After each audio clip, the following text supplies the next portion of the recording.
Hi students and parents, I'm Mrs. Dyler. I'm a school counselor here at Sandburg. Hello Eagle Nation, this is Mr. Makovich and I'm a proud member of the Sandburg Guidance Department. We're here today to talk to you about the registration process from going from sophomore year into your junior year. Let's get started. So what exactly is registration? Well, registration happens every single year and it is the planning process for schedules for the following year. These plans happen collaboratively with teachers, students, parents, and school counselors. During an individual registration appointment with a school counselor, students can expect to go over graduation requirements, grades that happen in semester 1, different courses and what level is appropriate for them. The biggest thing going forward is the importance of an open communication, whether it's with your parents or guardian, whether it's with your teachers, whether it's with your guidance counselor. Having an open communication means everything. We do not want there to be any surprises for you as it relates to the registration process. Talk to your teachers about what classes you should take next year. Should you continue on the academic path? Should you continue on the honors path? The more communication and clarification that you get at this point in terms of your recommendations, the better. Next, I'm going to explain the general graduation requirements. Please remember, in order to graduate from Sandburg, all students need to earn a total of 21.5 total credits.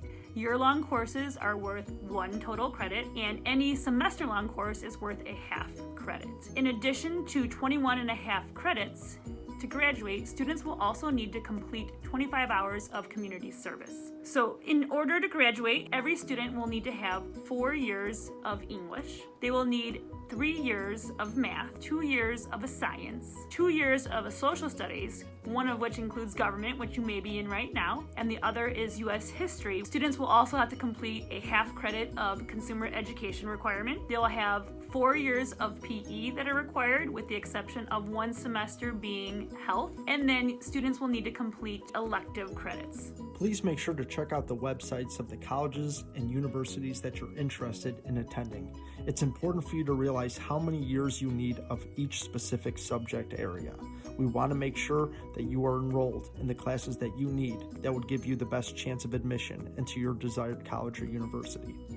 One option that you do have as you enter your junior year is we know that you'll be taking American literature and U.S. history, but you could actually take a joint course that's called American Studies. What I would encourage you to do is head on over to the Sandburg website, check out the course description guide so you can get a better understanding as to what American Studies is all about. I would also recommend that you reach out to your current English and social studies teacher to get a better understanding of the subject area. Physical education.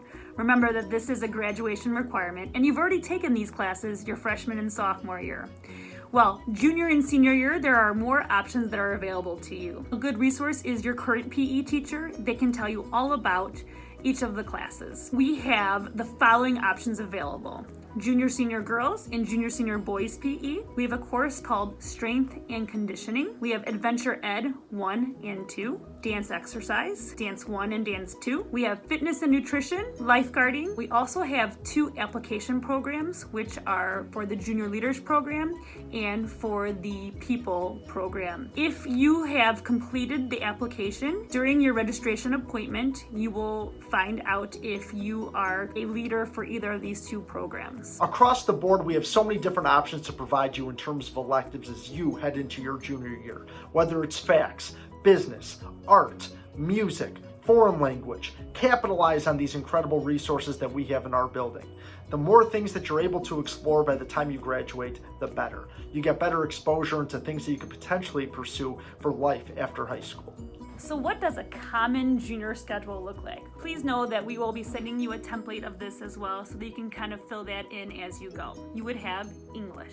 Second period, you would have your advisory. Third period, you would have a math class. Fourth period, you would have your U.S. history class. Fifth period, you would have your PE class. Sixth period, you would have lunch. Seventh period would be a science class. A lot of colleges like to see 3 years, and especially if you want to pursue a career in the science field, a science is recommended. Or if that is not the case for you, then you can take an elective. And then eighth period, you would have another space for an elective.